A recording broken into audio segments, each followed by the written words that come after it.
Hello again. We're back for the second session, Logic 2. Although I should say we might have need for a second part to this second session. So I'm going to call this 2A in case we then want to add 2B, kind of a review to bring the first material together of propositional logic. Last time, we talked about individual propositions, statements, sentences, whatever you want to call them, that are symbolized by individual lowercase letters, most famously, most commonly, P and Q. Today, we're going to start to look at how such propositions can function together in arguments. Let me begin by narrowing down something that I said last time when I referred to logic as the science of truth, or in my preferred phrase, the algebra of truth. There's something very true about that description, but there's also something misleading, and I want to disambiguate what we're talking about. Many subjects study true statements, contain true statements, impart true statements. The question is how the statements in different subjects are demonstrated to be true. And generalizing quite a bit, we can say that there are both inductive and deductive arguments in support of statements, and that logic concerns itself with deductive arguments. Many other subjects in which you'll have loads and loads of true statements produce those true statements and demonstrate the truth of them when they can with inductive arguments. Now, sometimes it is said, maybe misleadingly, maybe even mischievously, that inductive arguments proceed from the particular to the general, while deductive arguments proceed from the general to the particular. We're not going to talk that way. It is also said a little more truly, but still with incomplete precision, that inductive arguments are based on sense experience, while deductive arguments proceed independent of sense experience. We want to be careful to avoid that kind of language as well. It's much safer. It's more modest. It may sound more limited, but it's truer to say that deductive and inductive arguments are assessed with different values by different criteria. Inductive arguments are either strong or weak. Surprise, surprise, the strong ones are the good ones. Deductive arguments are not said to be strong or weak. Rather, they are valid or invalid. When I say that an inductive argument can be strong, can be weak, you should immediately conclude that the value of an inductive argument comes in degrees. If one is strong, another one may be stronger. If one is weak, another one may be weaker still. And depending on what subject you're studying, you will learn to assess the relative strengths of inductive arguments on the basis of, let's say, the statistical support for the evidence behind them. It's not that these are trying to be deductive arguments and somehow falling short. A strong inductive argument does not aspire to be a valid argument. They're two very different kinds of arguments, and we're not going to measure or assess one against the other. Now, what we really want in logic, when we're reasoning logically, is a sound argument. A sound argument, that's the best you can do. A sound argument is one whose conclusion is always going to be a true conclusion. And given that we want truth, we want a sound argument that leads to a true conclusion. Nevertheless, we will rarely speak of sound arguments in this course. Sound arguments are a subspecies of valid arguments, and it's the valid arguments that logic really concerns itself with tests for validity and invalidity. The challenge here, even as we begin to talk about valid and invalid arguments, is to avoid pernicious metaphor. Well, to avoid metaphor altogether. People seem driven to find metaphors either speaking of valid arguments as being like really good political laws or possessing some kind of power and force. As far as I've been able to find, the earliest description of a valid argument in European philosophy comes in the poem of Parmenides, who says things like, cray, it must be that what can be thought and spoken of is, right? The being must be, cray. He speaks of the great bonds that hold being, right? By which he means that it would be a contradiction for the being to move, right? Great bonds is his way of saying, I have shown in a valid argument that the being does not move or change. He speaks of justice that does not permit things to come into being. He speaks likewise of a mighty necessity. These words, justice and mighty necessity, come pretty close to the sorts of metaphors that we use when we try to describe validity. After all, we use metaphors like valid and sound. After all, those are both words describing and connoting bodily vigor. Valid from the Latin valere, to be strong, and sound from the German gesund, healthy. Moreover, before we even know what we're doing, we find ourselves talking about the laws of inference, the laws of logic. Why do we use this reference to a human political phenomenon, a law, to describe what goes on in logic?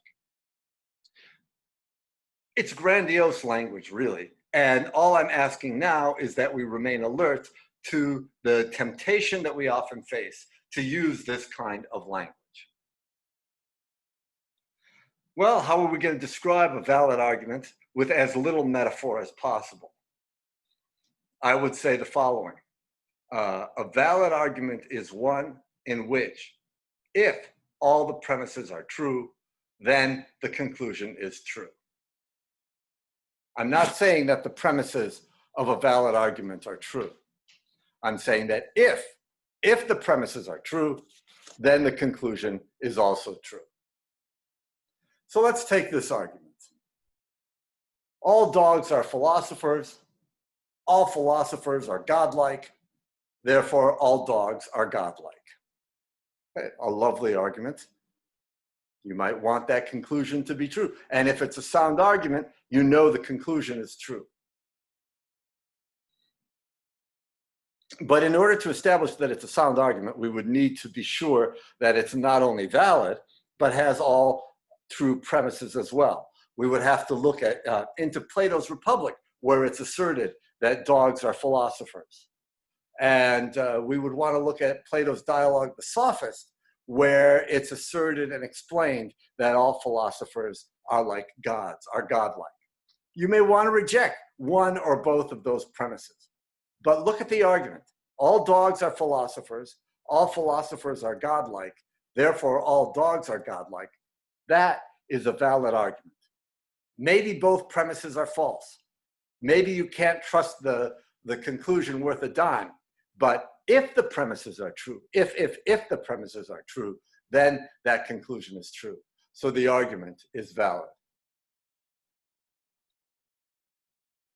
Here the metaphors come into our description of validity again.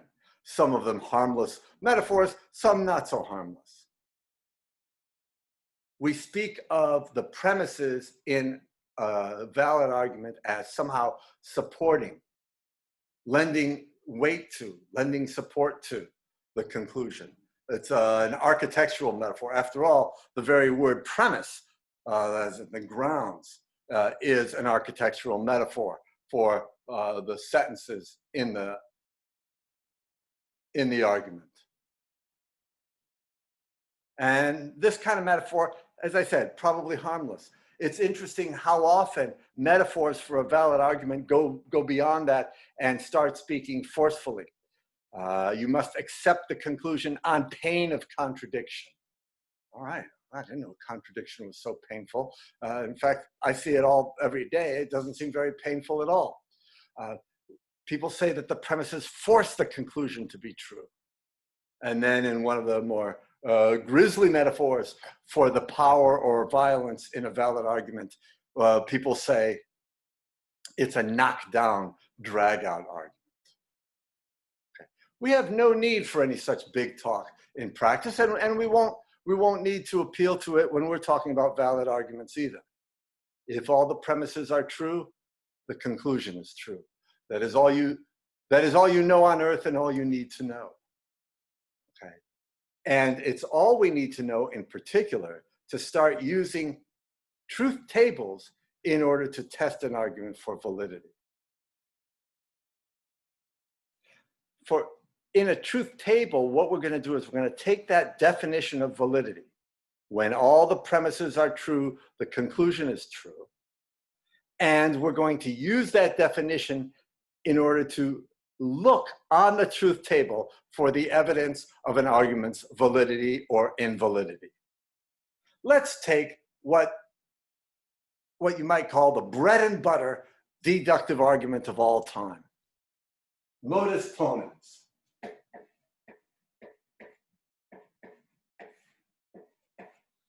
If P, then Q, P, therefore Q. Does that sound valid to you? Good, because it is.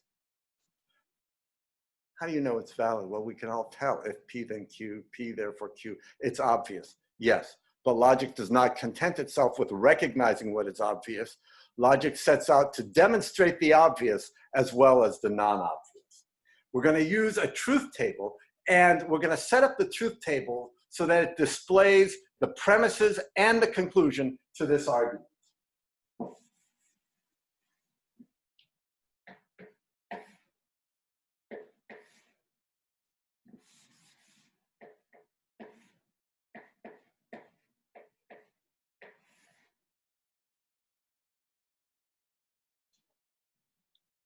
Now we can use P and Q on this truth table to find the values for if P then Q, but be careful because it's not as if the premises are P and Q. We not only want the columns to be labeled with what parts of the argument are in them, but we want the columns to be labeled premise and conclusion. In this case, P is a premise. If P then Q is a premise,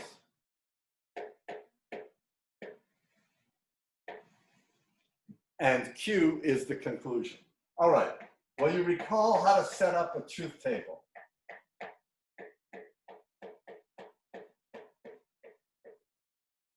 We display every possible combination. That's part of the beauty of the truth table. The truth table, as Post showed, is able to capture every valid argument in propositional logic, right? Simply because the truth table can contain every possible combination of truth values. So we have P, true, true, false, false, Q, true, false, true, false. And let's take a look at if P then Q. You recall from the definition of the material conditional that this is true, false, true, true. There's only one thing that makes a conditional statement false, that is the antecedent being true and the consequent being false. Okay. But remember, we want to keep our eyes on what the premises are and what the conclusion is. Premise and premise. And what do we do next? We look at the rows in which, the row or rows in which all the premises of the argument are true. As it happens, there's only one such row. That is, there's only one row in this truth table in which the two premises are both true. This is a premise, this is a premise. Only in row 1 are both premises true. And what is the conclusion in row 1? Also true. Therefore, it's a valid argument. And another way to say it is, there are no counterexamples. A counterexample is a situation in which all the premises are true and yet the conclusion is false. You only need one such row on a truth table, one instance, one situation, one scenario, one combination of truth values in which you could have all true premises and a false conclusion, and that suffices to invalidate your argument. But you don't have that in this situation. When all the premises are true, the conclusion is true. Now, parenthetically, let me add, and this has been talked about both ways, at least going back to Quine's logic book. Some people really like to say, they really like to add a little finesse to an argument, that when all the premises are true, the conclusion must be true, has to be true. Quine quite strictly says, why not just say it's true? What have you added by saying it's necessarily true, must be true? I agree with Quine. Quine went about it the right way. Do you have true premises? Is the conclusion true? Then it's a valid argument. All right, so modus ponens is a valid argument.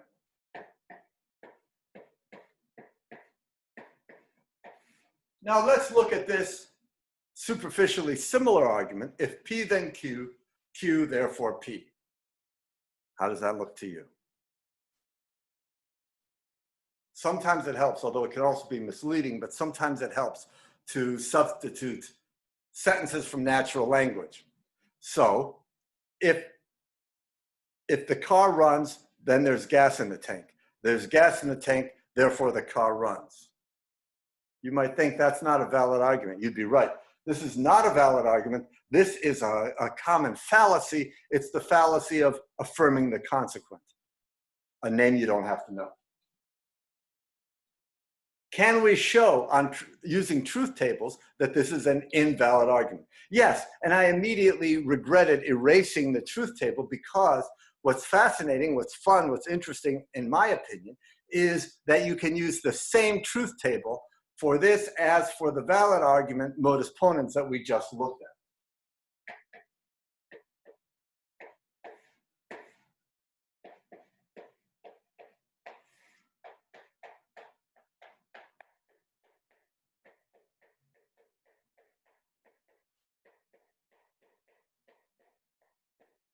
Right?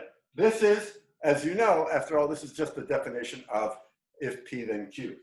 Now, in the previous example, these were the two premises. This was the conclusion. Where you had two true premises, you had a true conclusion. We're going to use the same truth table. We're just going to relabel those columns because we've got different premises and conclusions. This is still a premise, but now Q is a premise,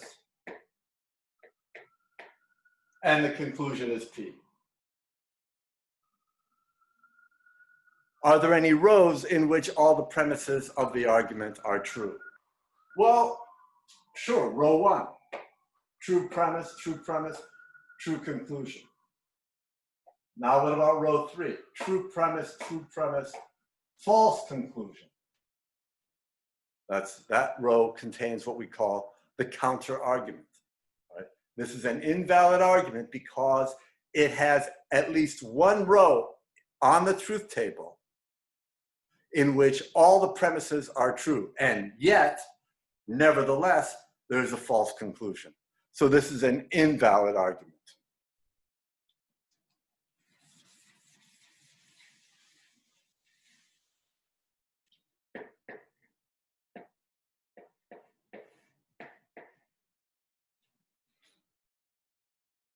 Let's try a really simple one, because after all, an argument may have but one premise, a single premise. Here's an argument whose premise is P and Q, and whose conclusion is P. Does that strike you as valid? It's morning and the sun is shining.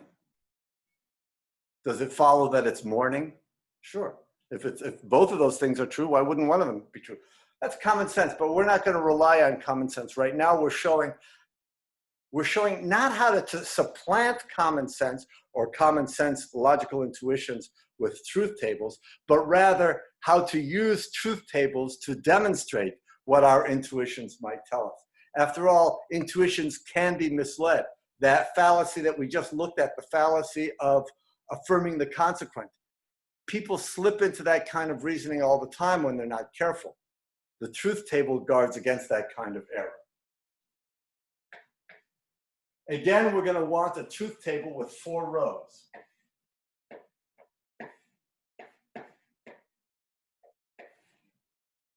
I'm always tempted to make that tail really long.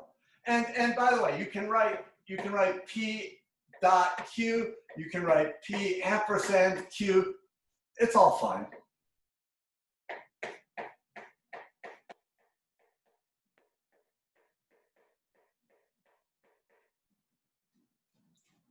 You recall, it's hard to make a conjunction true.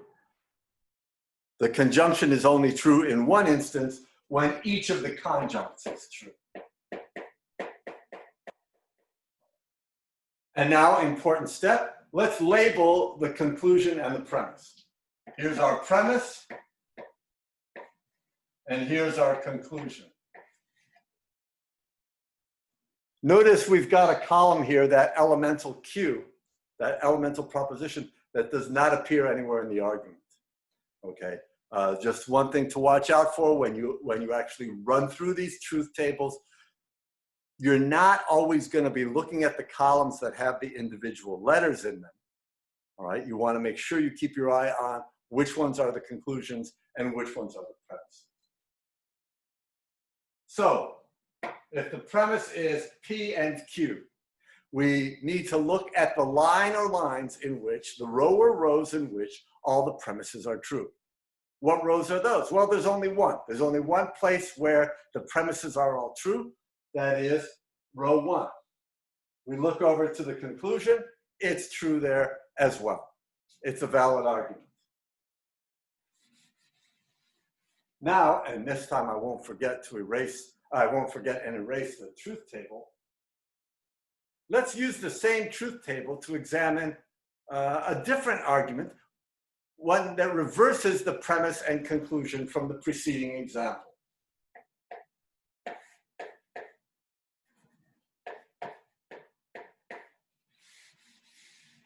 Suppose it's an argument, again with just one premise, this time the premise P, and we seek the conclusion P and Q. Here's our premise. Here's our conclusion. We look for the row or rows on this truth table in which all the premises are true.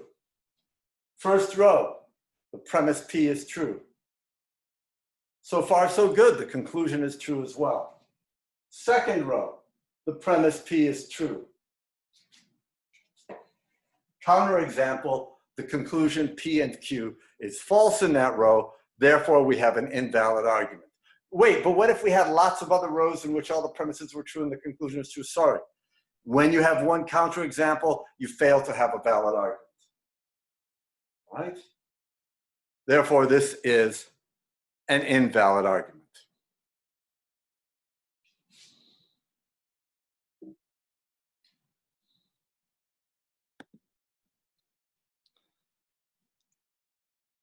Just a little bit of video magic now.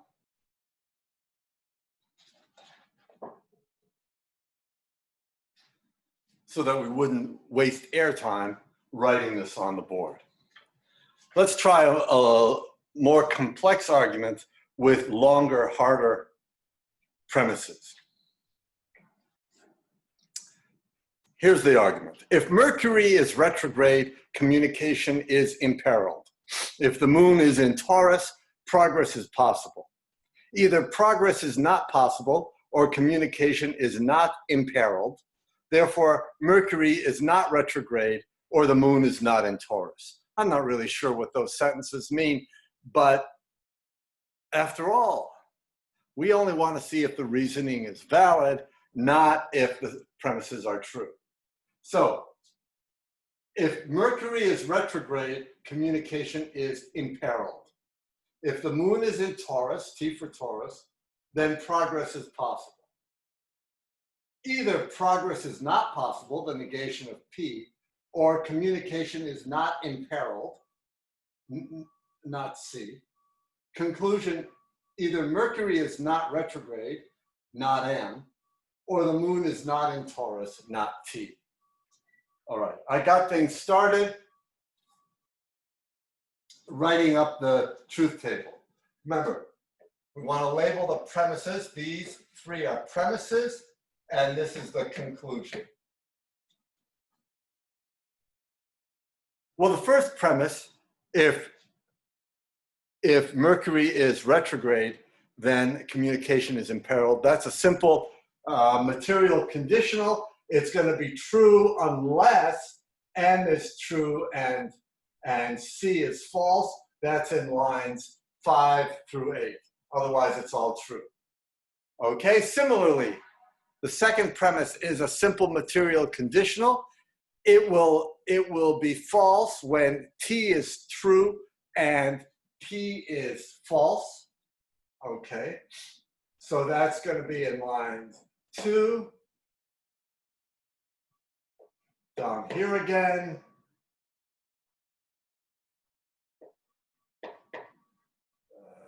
Over here. And everywhere else.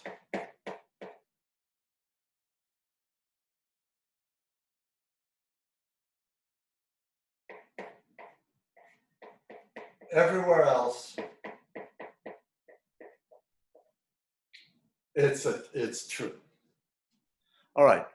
Now the third premise, and you're going to get used to more sophisticated statements than this, but all right, we're still starting things out. Not T or not C. Okay, so you want to look at the column for proposition T and negate it. You want to look at the column for proposition C and negate that. Well, you know that a disjunction is true most of the time, we might say. When's it going to be false? It's only going to be false when both not P and not C are false. That's when both P and C are true. Okay, so we really only need to look when P and C are true, and that's when this whole thing is going to be false. So false, true, false, and then a bunch of truths, and then let's see, false and false down here, and everywhere else, true.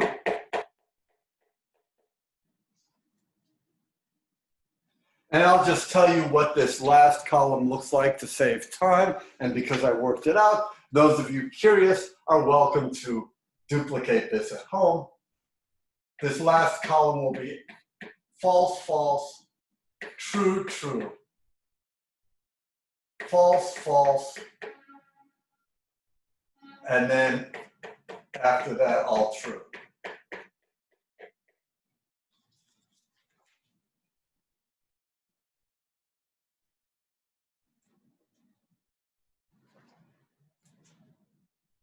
Well, the fact that the conclusion column turns true after about halfway down, that should tell you something.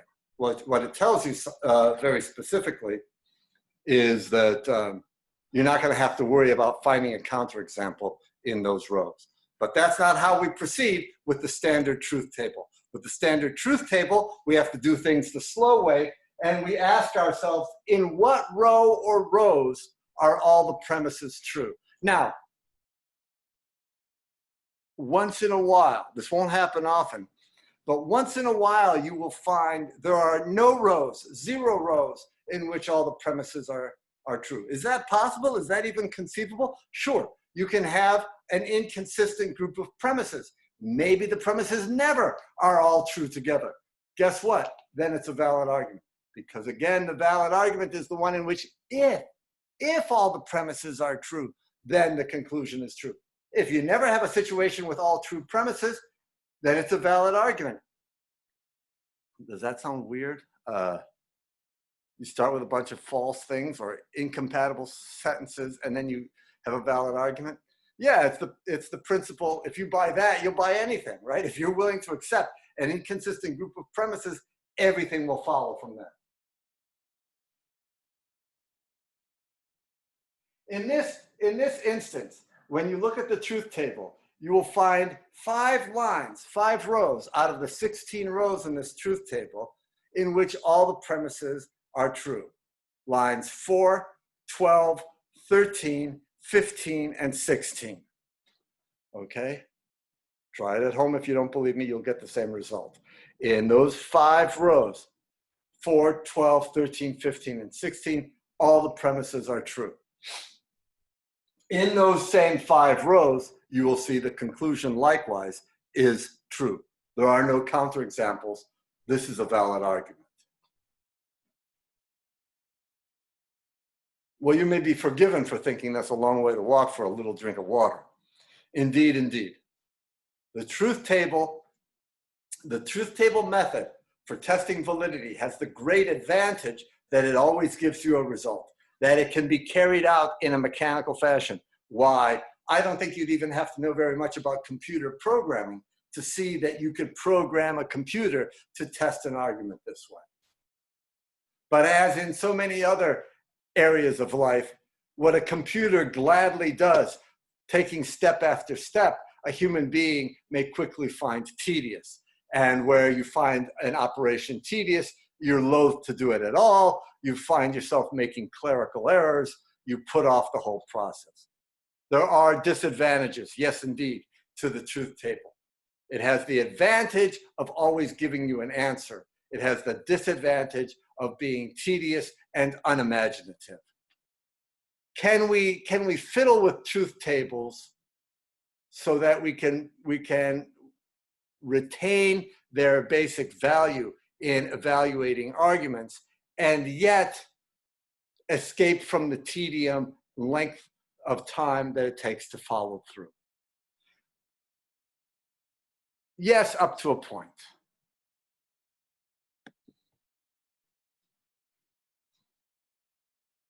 Ultimately, we're not going to stay with truth tables. Certainly, when we get to the second half of this course, truth tables simply do not work for predicate logic. Truth tables only really work for propositional logic, what Emil Post called the truth functional section of Principia Mathematica. But even within truth functional logic,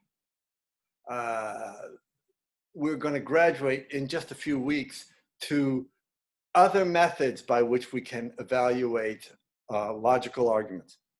None of those methods has that algorithmic approach, has that surefire methodical nature that we find in truth tables. The truth table is the guaranteed, is the no imagination required way of testing an argument for validity.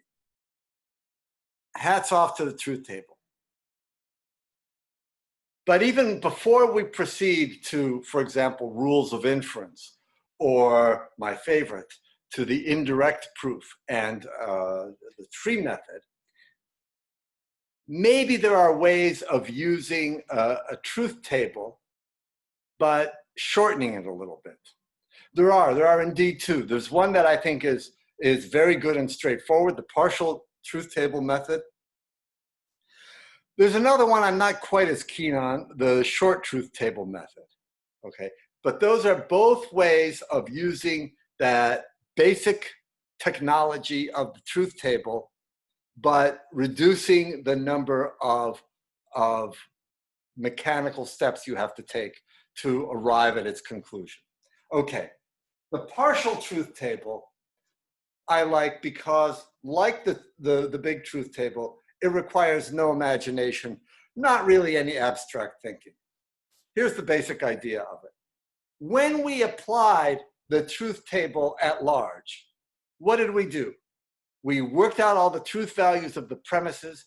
We looked for all the rows in which all the premises are true. Right. Because what we wanted to know was, do we have any rows at all where all the premises are true and yet the conclusion is false? Why not look at it the other way? Why not start with the conclusion?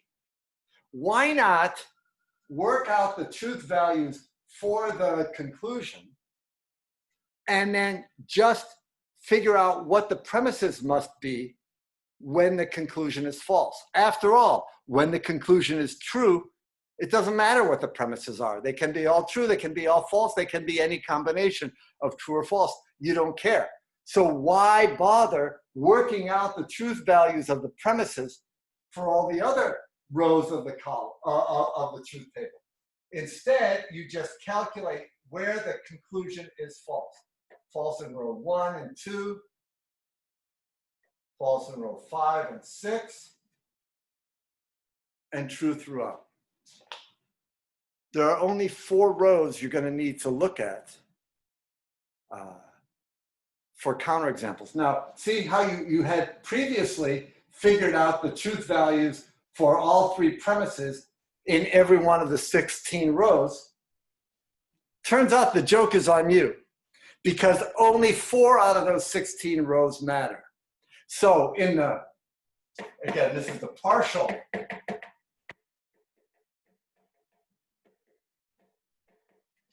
In the partial truth table, you just start at the end. You look for possible counterexamples. Where would the counterexamples be?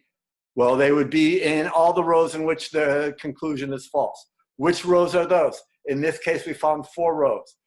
And then we work our way back and we calculate the truth values of the premises to see whether we would ever get a row with all true premises and a false conclusion. And indeed we don't. Look here, there's a false premise right there. There's a false premise in row 2. Okay, here's a false premise, here's a couple of false premises. In a fraction of the time, we used exactly the same method with exactly the same justification and got the same result. That's the partial truth table. I recommend it to you. Finally, we have what's usually known as the short truth table method.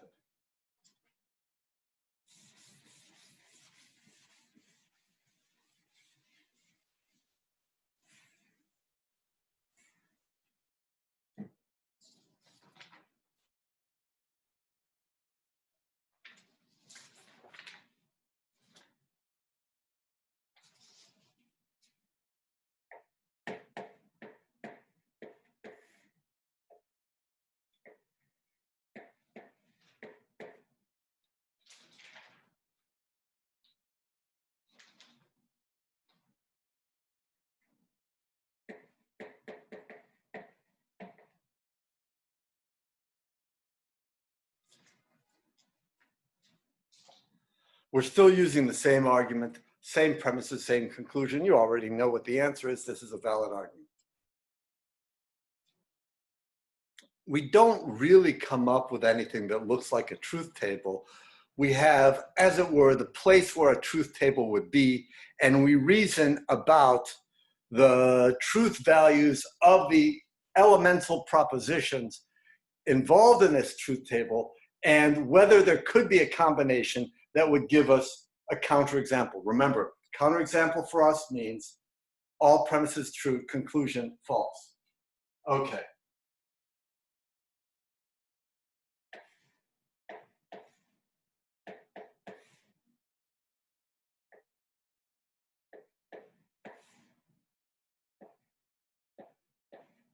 Remember to keep in mind what the premises and conclusions are. How often have I seen people get themselves confused by looking at the basic propositions and thinking of those as premises?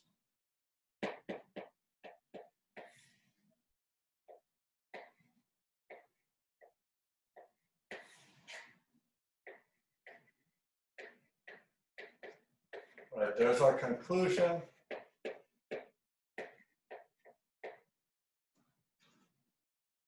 So this conclusion, not M or not T. We're going to start by asking, when is that conclusion false? Not M or not T is false. Well, a disjunction, that or statement, It's not false very often. It's only false when both of its constituents are false. So this conclusion is false when not M is false and not T is false. All right? So this is going to be false when M and T are both true. Okay? M and T are both true.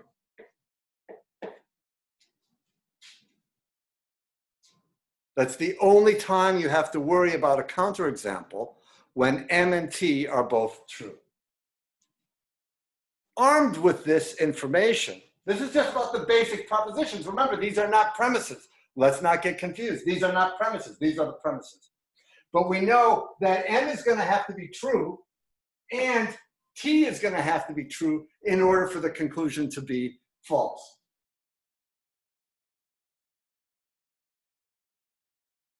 Okay, then. Let's go to a premise. Let's go to the premise if M then C, because we're going to use that M. So we've got a conditional sentence, if M then C, and we know that the antecedent is going to have to be true. Okay. So remember, we're still looking for a counterexample in which all the premises are true and the conclusion is false. Well, when the conclusion is false, M has to be true, as you know, and we want if M then C also to be true. All true premises. Okay, so if this conditional sentence is true, then C also has to be true, right? Because if C is false, then this premise becomes false.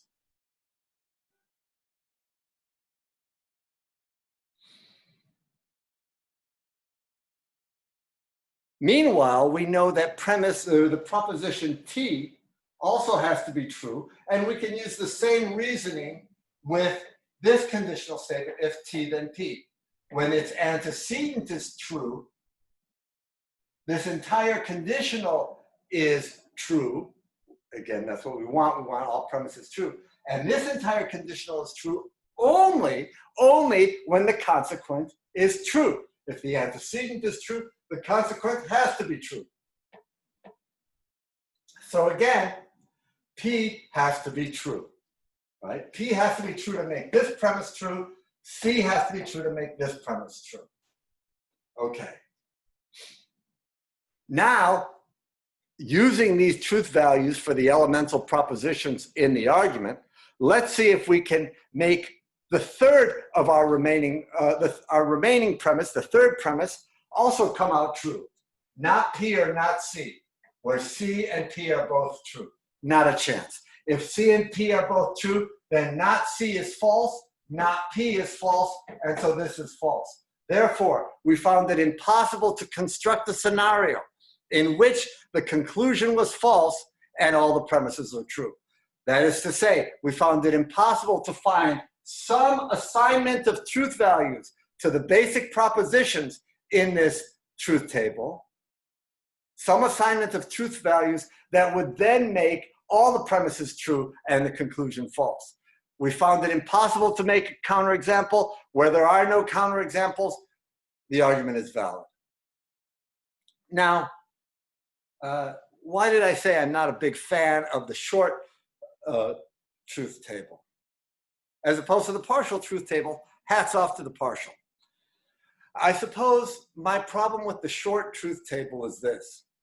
It requires a little abstractness of thinking, a little imagination of application. Two people can approach the short truth table where one of them gets it all right and the other one stumbles in a way that does not happen with the truth table. Whether you're doing the full, dull, long truth table or the partial truth table, remember where you just look at the rows in which the conclusion is false. Either way, that has the advantage of being mechanical. Not a fantastic advantage, but it means you know you're going to get an answer, right? You know you're going to get a result. If you don't start the short truth table, you don't go to the correct first premise, you can make it more complicated for yourself and maybe not even arrive at a resolved answer. Well, isn't that the way the world is? We can't be guaranteed answers in every case. Well, sure. I know that kind of reply. But then my attitude is, if you're willing to try a more imaginative, a less rule-bound, a more abstract approach to evaluating an argument, well, I've got some great argument methods just waiting for you. We've got the rules of inference. We've got the method of conditional proof. That's a nice one. We've got the truth trees, which are fundamentally an indirect kind of argument where you're presuming the falseness of the conclusion and then reasoning backwards to see whether you come into any contradiction. All of those methods work very nicely. They're a great advantage over even the short truth table method.